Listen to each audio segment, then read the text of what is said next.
नमस्कार. सरकारी योजना या चॅनलवरती तुमचं स्वागत आहे. महाराष्ट्र सरकारने मुख्यमंत्री माझी लाडकी बहीण योजनेच्या सर्व लाभार्थ्यांसाठी ई-के-वाय-सी अनिवार्य केले आहे आणि ते पूर्ण करण्यासाठी 2 महिन्याचा कालावधी देखील दिला आहे. सरकारी आदेशात म्हटलं आहे की ई-के-वाय-सी शिवाय मासिक मदत बंद केली जाईल. तसेच गेल्या वर्षीपासून महाराष्ट्र सरकार पात्र महिलांच्या अकाउंटमध्ये 1,500 रुपये टाकत आहे. आत्तापर्यंत महिलांच्या अकाउंटमध्ये 14 हप्ते जमा झाले आहेत. लाडकी बहीण योजनेमध्ये आतापर्यंत अनेक घोटाळे समोर आले आहेत. अनेक पुरुषांनी आपण महिला असल्याचे दाखवत फॉर्म भरून पैसे उचलले आहे. यामुळे सरकारचं मोठं नुकसान झालं आहे. आता सरकारने या योजनेत पारदर्शकता आणण्याचा निर्णय घेतला आहे, ज्यामुळे आता के-वाय-सी करणं गरजेचं केलं आहे. यामध्ये पुढील 2 महिन्याचा कालावधी महिलांना दिला आहे. या कालावधीत के-वाय-सी करणं गरजेचं आहे. के-वाय-सी केलं नाही तर महिलांचा हप्ता बंद.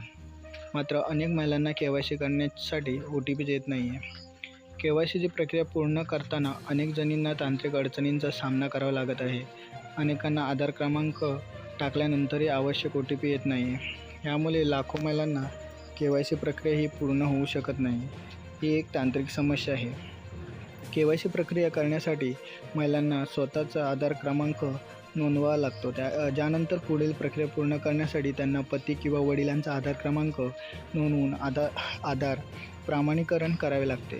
दोन्ही प्रक्रियेमध्ये संबंधित व्यक्तीच्या मोबाईल नंबरवर OTP येतो. हा OTP टाकल्यानंतर के-वाय-सी प्रक्रिया पूर्ण होते.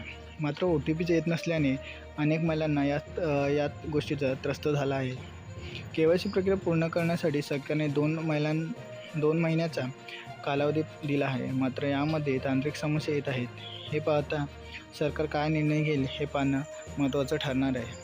अशाच अनेक व्हिडिओंसाठी आपल्या चॅनलला सबस्क्राईब करा आणि व्हिडिओ आवडला तर नक्की लाईक करा. धन्यवाद.